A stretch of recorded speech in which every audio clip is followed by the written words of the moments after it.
I keep saying it. I get it. I'm getting an education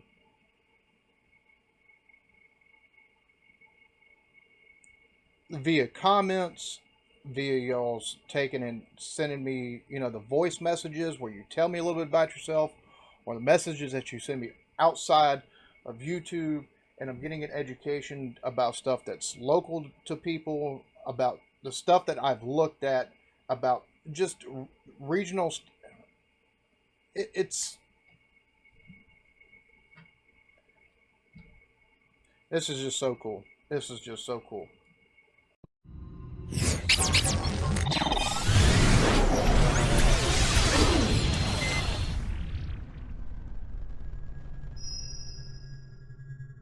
What is up, everybody? Welcome back to the Eclectic Beard Gaming and Reactions. This go around, we got a view from Beacon Hill. Now, this was actually recorded for me by one of my subscribers, Pete Dunckley. Greatly appreciated. Now, there's a series of them. It's like 5 videos in total. So we're gonna take a look at these videos. He's gonna show us around where he lives. So yeah, yep. Pete lives in Wales, and so he's showing me around his area. Now he's where he lives at, oldest medieval town. I'm here at a place called Beacon Hill, which is the highest spot in Monmouthshire in Wales, where I live, and so called Beacon Hill because in ancient times there would have been a tall sort of wooden tower with a metal basket on top, and because you've got a fantastic view from up here, which we'll see in a minute, if there was something to be, alarmed about, maybe an attack by raiders or something, the fire would be lit as a beacon to warn other people in the area to watch out, so hence the name Beacon Hill. So I'm just panning around. It's a beautiful day here. Unfortunately, it's quite hazy, so you don't get the full view, but what we're now looking at is my village of Trelleck. Now, in medieval times, this was the largest medieval settlement in the whole of Wales. As you can... Okay, that's what it is. Largest. God, that view is absolutely beautiful, dude. You can see by the size of the church, that gives you an idea. It's not to scale to the village as it is now. The village it suffered two historic events which really sort of killed it off, which is first of all the bubonic plague or Black Death, which came, and that killed about 2/3 of the villagers. The village recovered, but unfortunately slowly, obviously. But then about 100 years later, somebody got caught poaching the lord of the manor's deer, who sent in return, sent his men to the village to kill many of the menfolk in terms of retribution. That effectively killed the village off until about the 1700s, when it started to recover again. Maybe that's what they need to do in Africa on those wildlife reserves where people are taking and poaching stuff like rhinos and elephants for the ivory. Just taking, find out where the poachers are, taking, find a way to take and follow them back and just kill the whole camp of poachers. Just be done with it. Whole kit caboodle. That way you don't have that issue. There's a difference between, the way they... But for somebody to take and...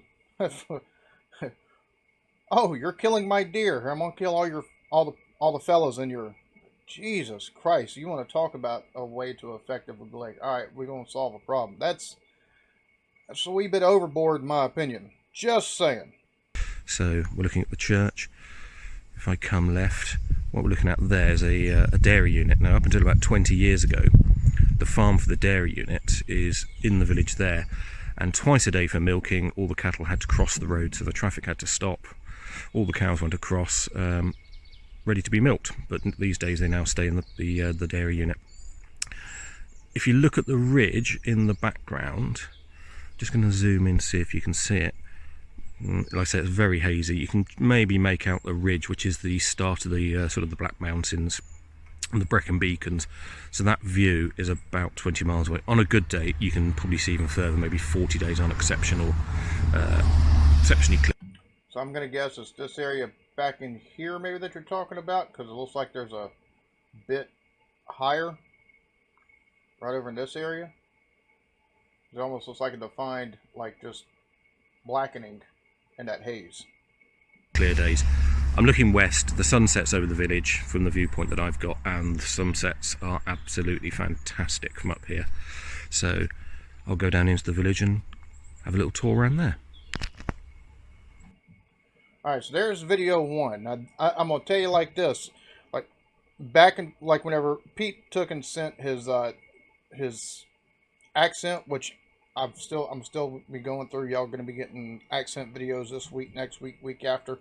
I got a little bit behind on putting them together because I've got so many different people to send. But Pete took and sent his, and then me and him talked back and forth via Instagram on the voice messenger or the voice thing, because I'd taken he recorded his accent and took and sent me a little bit about where he's at, and then I took and recorded and sent it back to him. Which, yes, I do that. And there's quite a few people, and if you're on my Instagram and I've responded back to you more than like 2 or 3 times, like, legit, I love talking back and forth with folks. I love getting to know folks a little bit. It's one of the great things about technology. It makes great big old world a whole lot smaller. Like, it makes us a whole lot smaller and a whole lot more close, even if we're miles apart.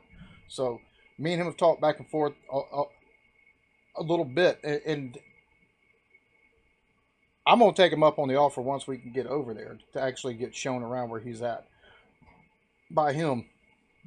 And that's one of the offers, and I'm thankful that you took into the videos, man, really. So we're about to go to video number 2. All right, so here we go. Trellech Virtuous Well. So I'm now in the village, and we're going to take a look at the Virtuous Well. The gate commemorates the Festival of Britain 1951, where we managed to hope to show the world what a good country we are.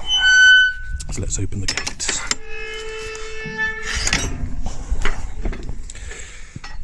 Now, the moles have been very active, and because there's so much, well, it's a medieval village, quite often if you look at the mole hills, not today so far, but quite often you can see maybe bits of medieval pottery that get churned up by the moles as they bring the soil up to the surface. But anyway, let's go and have a look at the signboard. So, if I zoom in there, gives you an idea of the origins of it. So it goes back to Celtic times. So obviously you've got English, and then if you move down, you have the same in Welsh. So, Celtic beliefs, and again in Welsh, and then folklore. Fairies are thought to dance around the well on Midsummer's Eve and drink its water from harebell cups the following morning. That's pretty cool. We don't have folklore like that around here, because yeah, we've got there's folklore in the U.S., but it's nowhere like, yeah, not like fairies and stuff like that. We've got like the Jersey Devil and crap like that. And here is the Virtuous Well. So if we look at this sign, it explains a bit more about it. I'll just read it out. Once known as St Anne's Well and famous for its cures, it was visited by many pilgrims as late as the 17th century. It is said to be 4 separate springs, 3 containing iron, and each curing a different illness. Its niches held offerings and cures. Stone seats gave rest to the weary traveller. That's pretty cool. That's pretty cool. So this is the medieval healing well. I'll just come around here. So that's the well. We can step down into it. Not as much water flows as it would have done in ancient times, but that's, I think, because we've changed water courses over the years. So what you're looking at there are the seats, left and right, where a weary traveller or somebody needed to be cured could sit and put their feet in the water that is now at a lower level in order to be cured. And I take it they'd probably drink the water. And then if we move forward, I don't know if you can see it. There we are. It's covered in a lot of moss, but that's the actual source of the well. And then coming up, you can see this little shelf round there, and that was to place offerings to whatever god or whatever, whichever deity you were hoping would provide the cure for you. Quite often, not so much these days because of lockdown, but people leave candles in there, obviously making wishes or hoping for cures to whatever problems they may have.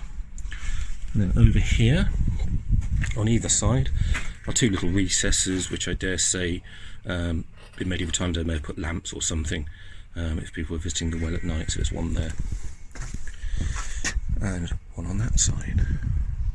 Dude, that is like so freaking cool to see, because we have wells and stuff like that people go to here, like old wells, like old hot spring wells and stuff like that people go to, you know, healing properties. Now we do have stuff like that, but as far as like fairies and stuff, and you know, making you know, taking and leaving offerings to deities or whatever, and I'm sure this is probably, now it said, you know, for pilgrimages have been, you know, pilgrims took and come to this thing. Pilgrimages have been made to this for the healing properties. I have a feeling that, you know, due to the fact of it being, you know, fairies have, you know, folklore is fairies taking come, midsummer's even stuff like that. I'm sure there's just as many pagan as there were Christian, or no matter, you know, whatever the different thing is, because there's that's really, really cool to see, because here, like the folklore stuff that we have, it's normally associated with tragedy of some sort. It just is. I don't know why that is, but seeing something like this that's been around since long before, like, we've even been, like, most of our ancestors were still over there. Like, that's so freaking cool. Like, I just don't know how to explain it. I love stuff like this. Thank you so much for this. We're going to finish this video and go to number 3.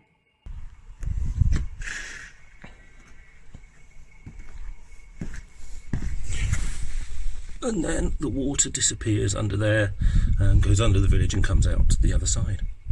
So that's the Virtuous Well. Alright, here we got the standing stones. So, alright. This is just, dude, this is so cool. Like, this is so very cool to take and see that you actually did these videos. This is absolutely, I'm loving this, man. Anybody in the comments, like, if you got anything negative to say, just keep it to yourself. This is one of the few times I'll take and ask that. This is something that was actually made for me to take and do reaction to by somebody to subscribe to the channel. It's something they don't have to take and do. If you think you can do anything better, then please put a video forth yourself. That's all I'm going to say. Sorry for the noise of the cars, it's just on the road that goes through the village. But anyway, we're now going to look at the origins of Trelleck.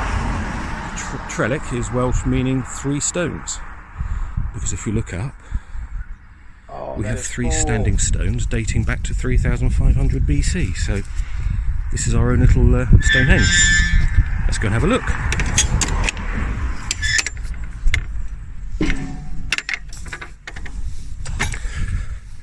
So at this age we're looking at the Bronze Age. Like I said, this is the very start, the origins of the village as a Bronze Age settlement. So archaeologists have looked around and 3500 BC, like, to think about how long ago that is. That's mind-blowing. That is absolutely mind-blowing that there's people been in that region for that freaking long. Like, that's absolutely stunning. Where we're looking now, there would have been habitation, roundhouses, etc. Very, very big stones. To give you an idea, I'm putting my hand up as far as I can reach, and I believe they're about 15 feet tall. As per normal, nobody knows exactly why. You can question the alignment. They go small, medium, and large.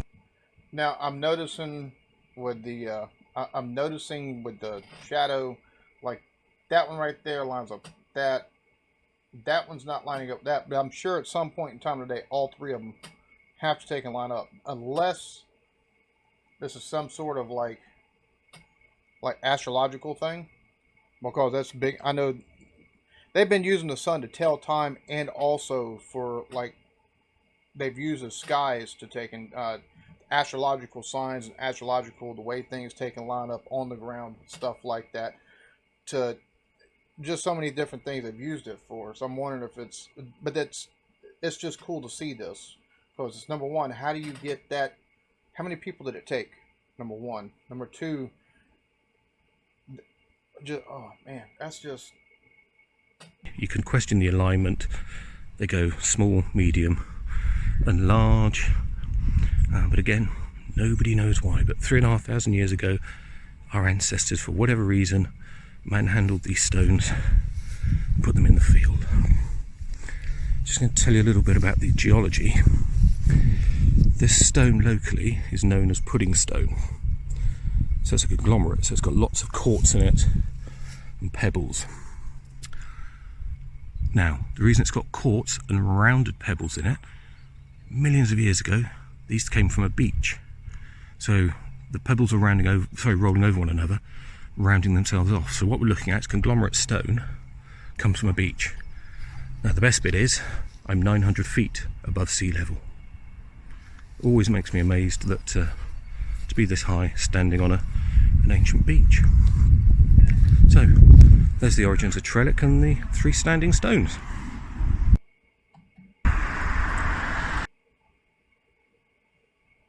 That's pretty freaking cool. Like we got the Georgia Guide stones, but that's somebody put that up. That appeared like in the last like 30, 40 years.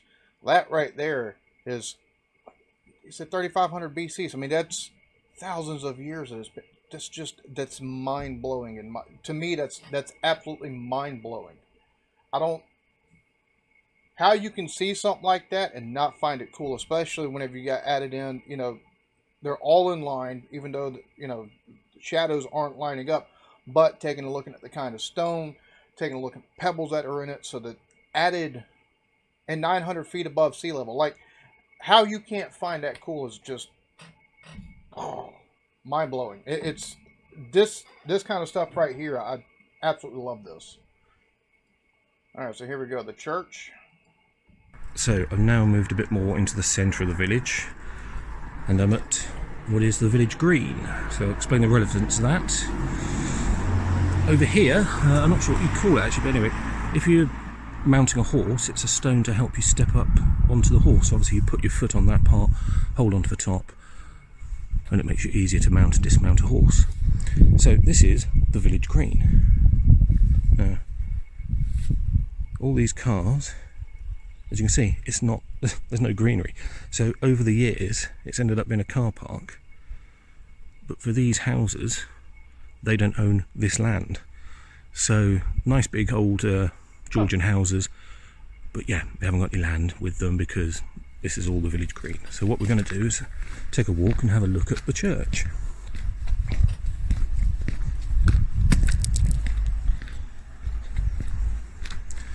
See the church in the background? What we're looking at now, historically, this would have been the vicarage where the vicar would have lived for the church. So just keep my voice down because there's people around and we don't want to disturb them on a nice summer's day. Oh, sorry, summer's day? Feels like a summer's day. So,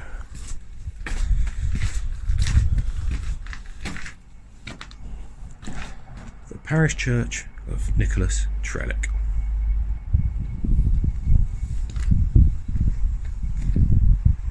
You see, lots of old, very old gravestones, probably going back to the 1600s, so yeah. Well, it's a medieval church, so the graves, the ones I haven't got stones, would go back to obviously to medieval times.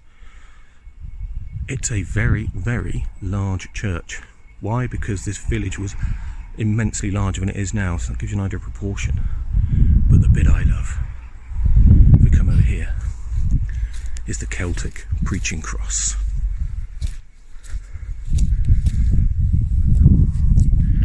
Not sure of the date of this. Probably predates the church, but it's very old. As you can see, there's a stone altar, which is a massive stone slab. What gets me is the fact that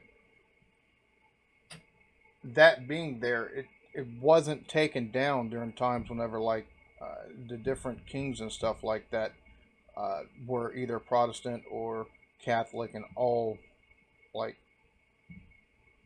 it's crazy that survived, like Catholic, the Catholic Church being widespread. Same thing with even the Anglican churches, because they weren't all that big on what they considered idolatry or paganism. So, give you an idea of scale. That's my hand, so it's double my hand span deep and very big. And then there is the Celtic Freaking cross. awesome, dude. So that's a very old form of worshipping. Take a little graveyard. Many of these are ornate status graves, as I would call them, people with money and power, whereas the poorer people just get smaller plots. I won't do it now since there's not enough time, but I love reading the inscriptions on them. They always tell a story, which is always interesting. I'm glad I'm not the only person that likes doing that likes taking and reading inscriptions that you come across on some of the headstones and stuff like that, some of the gravestones, because he's right, they do tell a story a lot of times.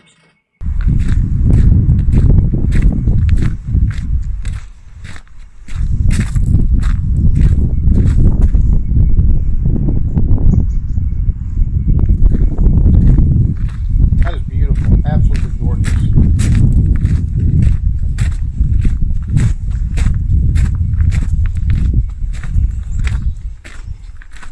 Let's take a little detour over here.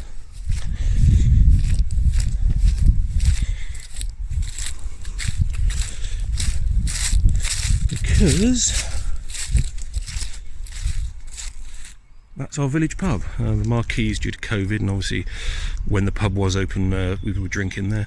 But that's a village pub. Now that dates back to at the latest 1700. Lots of old timbers inside it. Just to the left, just there, that would have been the blacksmith. There used to be, on old photos you can see a building in the car park.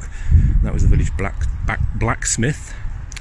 And the pub owner at the time owned a lot of land, not a huge amount, but used to breed pigs. There's pigs, remains of a pigsty in the back of the car park over there, and a lot of the timber are believed to be from ancient ships that have been reused in the pub. That's just like, this is just so cool. Just, bro, like, I can't thank you enough for doing this. Like, I'm just in awe. Really. So just get the sunlight out of our eyes. So there's St. Nicholas's, or the Church of St. Nicholas. I think there might be a service going on, so I can't go inside, but I'll do another video and give you a tour around the inside of the church. With the pub being opposite, the bit of a macabre joke, but a lot of the ex-drinkers are buried here, so the joke is they're not too far away from the pub. Dark humor, gotta love it. Just see if we can see one gravestone. Yeah, this one's dated, it's not very clear. Who died June 26, 1889. Obviously, like most churches, you'll find that the whole family ends up being buried here over time. But yeah, it's a great place for history churches and graveyards. So, this has gotten cooler and cooler with everything you've shown. Like, this is, man. I keep saying it. I'm getting an education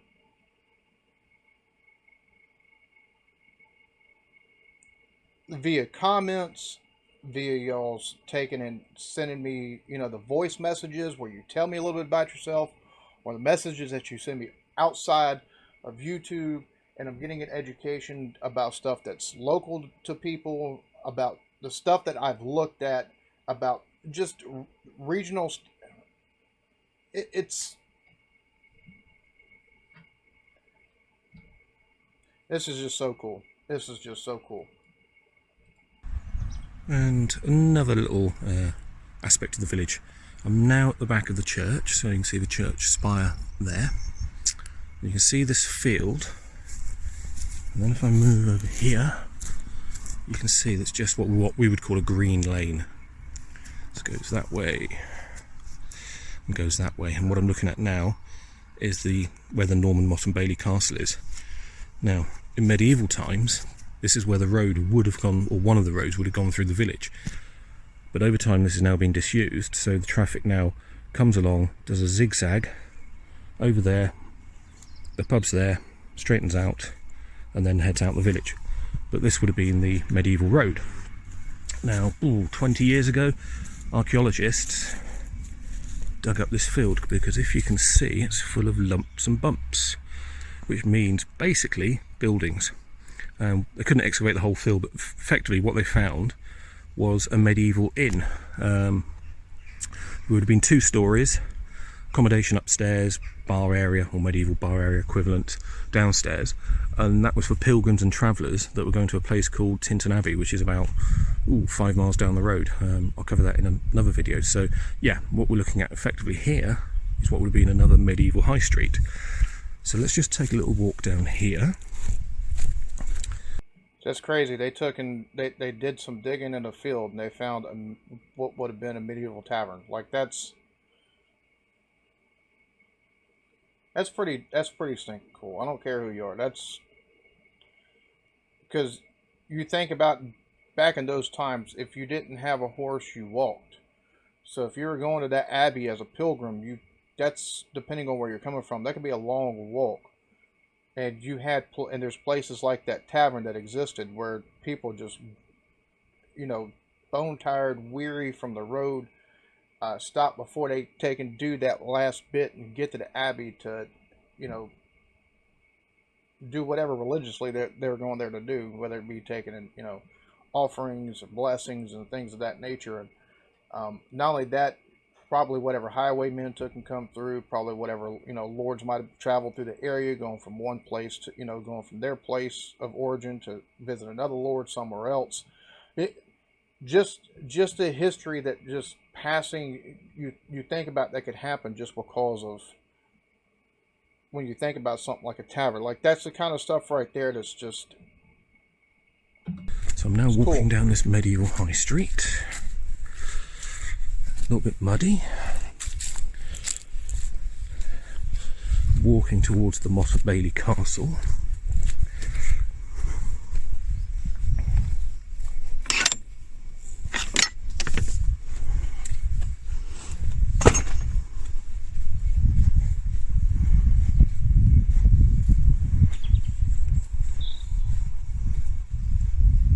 And here we're now looking at the back of the big building that was a village green. So that's a village green there, and this is the old medieval courtyard for it. So you can see medieval. They've used stones as uprights for the roof, etc. Underneath here, if you scrape away the mud, there's all cobbles, etc. So that's the courtyard, and then here, avoiding the electric fence, is a medieval stone barn.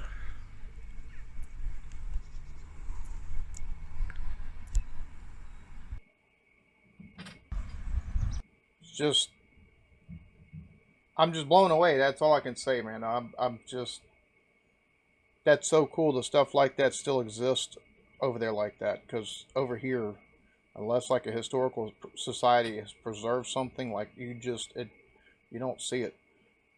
One of the places I plan on going is Charlestown Landing up here, that or Boone Hall Plantation. And Charlestown Landing, like they had to recreate a lot of stuff. Now they're on the original Charles, what eventually become Charleston, the original landing spot, or original settlement spot. But still, a lot of it's like the fencing and stuff, like it's all recreation. This right here is legit. This is the real McCoy. So it's awesome.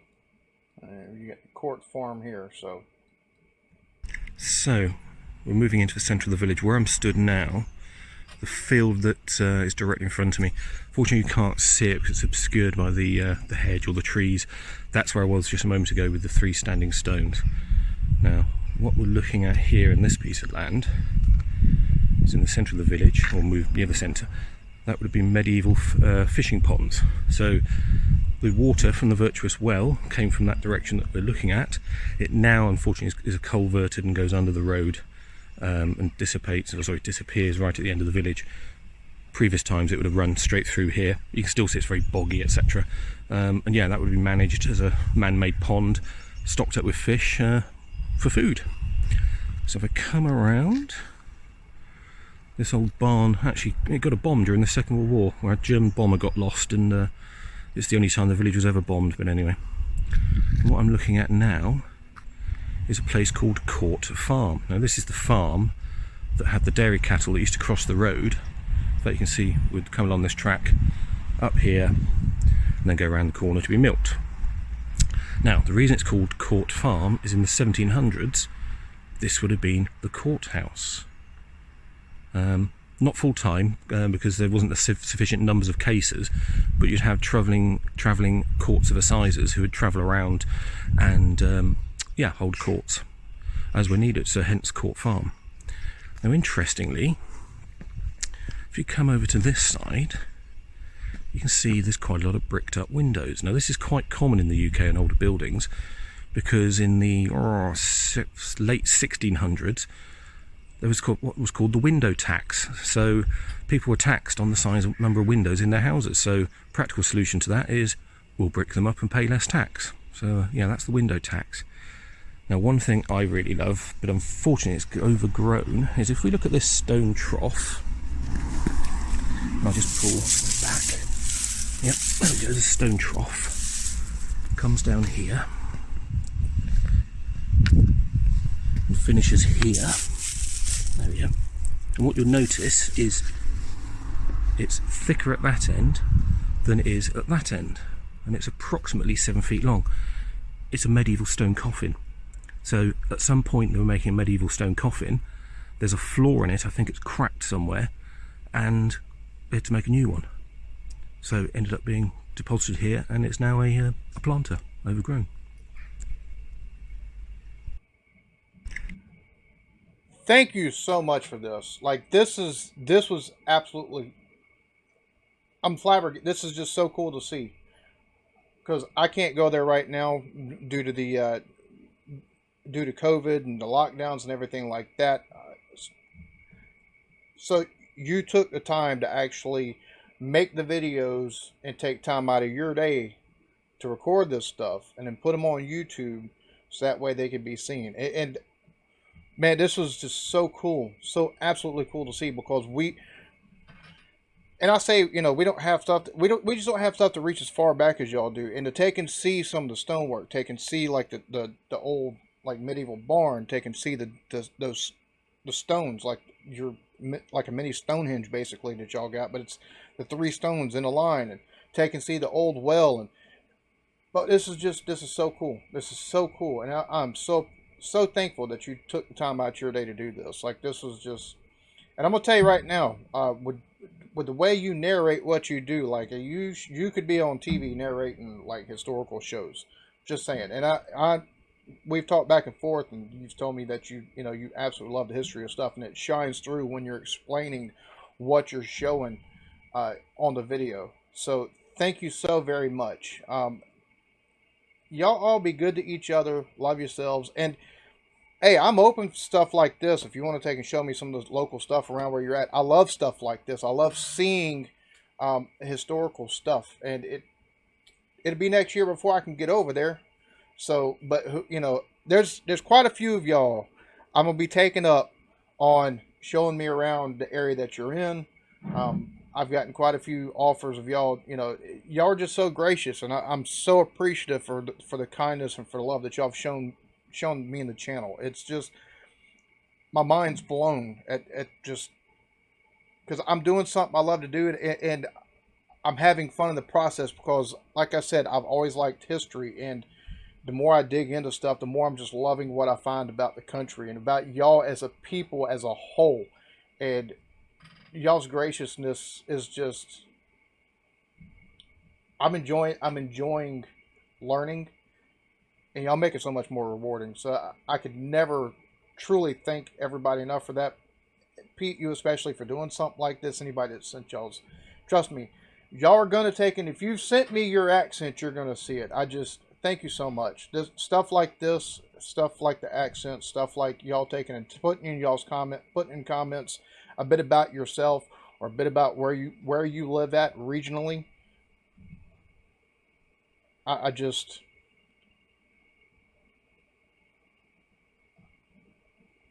flabbergasted. That's all I can say.